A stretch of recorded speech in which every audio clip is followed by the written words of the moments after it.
Hello, welcome to the Sharing Studio. My name is Eileen Trestain. Please join me and my friends as we share our sewing and crafting skills with you in the Sharing Studio.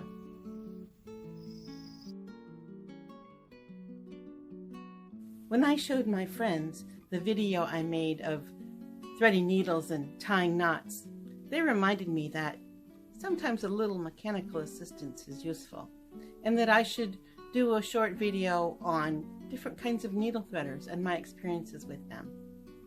Though I rarely find myself using needle threaders these days, I do have a collection that I've made over the years. So I'm going to give you a quick overview of the ones I have. Some of them are good experiences and some haven't been quite as useful. You can watch this video and see my experiences and decide which ones you might like to give a try. Anyway, here we go. Needle threaders.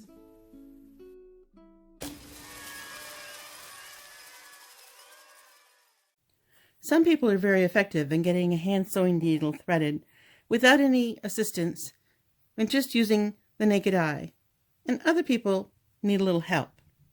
So I've been asked to talk about needle threaders. This is a typical type of needle threader, and probably the most common type.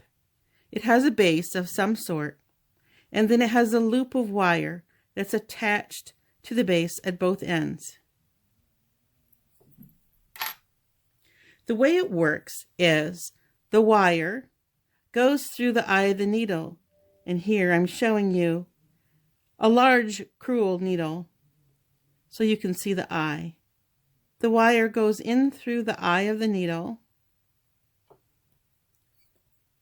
and then the thread goes through the wire loop.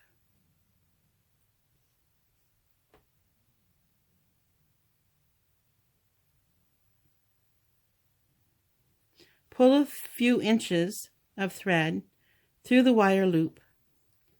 Then, holding the needle, retract the wire back out through the eye of the needle, and the thread comes with it. Then you measure your desired length of thread from the tip of your fingers to your elbow. You cut your thread,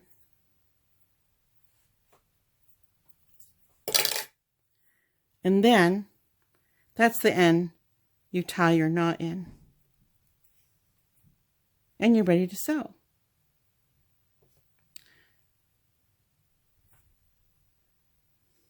This will also, for a crewel needle, work to thread a little bit of yarn, especially if you open this particular narrow wire up.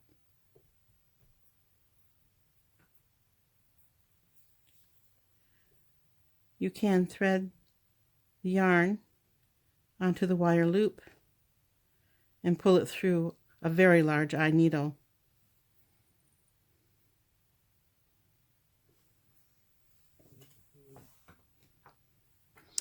You put the cap on to keep the loop of wire safe, and this one has a ring at the top that I can attach to a ribbon or my chatelaine or just store it in my box.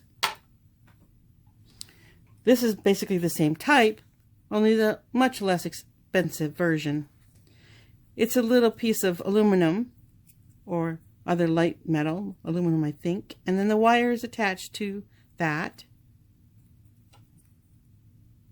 And it works in the same way. Wire through the eye of the needle, put the thread through the wire, pull it back out. These come through to a package. You can get them in a craft store or a sewing store, and I'm deadly for wire threaders, so I kill them off pretty fast. This is a recently made version. It's got a little bigger tab to hold on to, which is nice. It also has a much larger wire, which is great when you're trying to work with some yarns or candle wicking thread or that kind of thing. It also gives you the directions on how to make it work. They also come 3 to a pack. This is my favorite. I've been using these for several decades, And I've used them a lot in the past. I like them because they have two different size wires. There is a larger, heavier duty wire, and you can tell that's on this end because of the large bump. It also has a smaller wire, and there's a small wire there, a small bump there to show you which one is which. The cap pops off, the wire comes out, and as you can see, I've mangled that quite a bit. And in the years I have been using them, I've only broken one. So I like them a lot. This one's a new version, recently come out, and I like this thing. I think I might like it quite a bit. The button here, push forward here, and the wire comes out. And see how open the wire is? That's kind of nice. But if you push the button all the way, it now has an inexpensive, probably, little light inside that lights up the wire and will light up your needle as well when you're getting ready to thread it through there. That will be useful when the low light situation is where I'm sewing. I used to use these a lot when I was traveling and teaching. I can write on there exactly what kind of needle is in there with a fine tip Sharpie. And then I can load a whole bunch of needles, all the same, out of a package, onto the wire. I can put almost a whole package of needles on the wire there. And then the cartridge slips back in. When I want to thread my needle, then what I do is this thread goes through this hole here.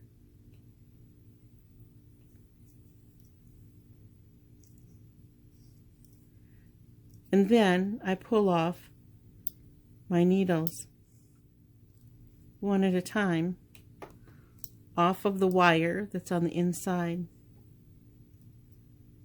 And it threads my needle. I'm getting my thread tangled. Here, there we go. I like it because it threads very tiny eyes very well. This is a milliner's needle. I also use it for the little tiny sharps.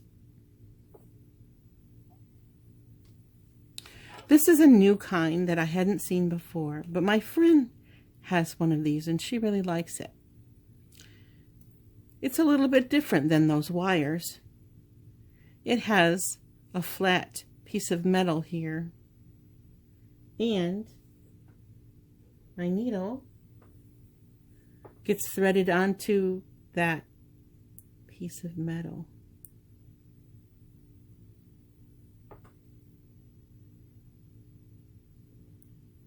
There we go. And then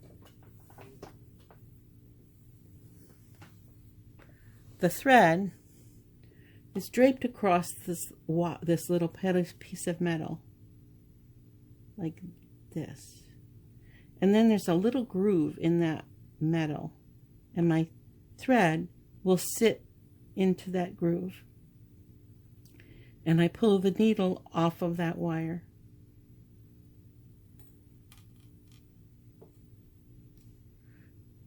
And that's how my needle threads. I'm not sure how thick of a thread that will hold, but a regular sewing thread will work just fine.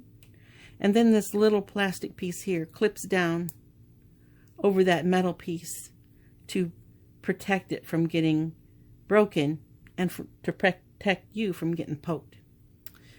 Several of these have a little loop on them so that you can attach them so they don't get lost. My mother used to have one similar to this when I was a child, only hers was half as wide and it was red. This is a different style completely from the wires like that. For this, you drop the eye of the needle into this hole, and it tells you two different sizes. For small ones, and for medium and large, use this size. This is a new one, almost the same as that. Also says small eye needles and large eye needles. Then you take the thread and you drape it across the groove here between the little smokestack looking thing in there. And then you push this button. In theory, you've lined up the eye of the needle so it's looking across inside. You push the button and the thread comes out. Didn't work there. You try that again. As you can see, the little metal piece comes through the hole there. But it's not catching my thread. Even if I hold it down a little bit tighter in there, it still didn't catch the thread. And I should be able to pull my thread through there. Even if I change my needle.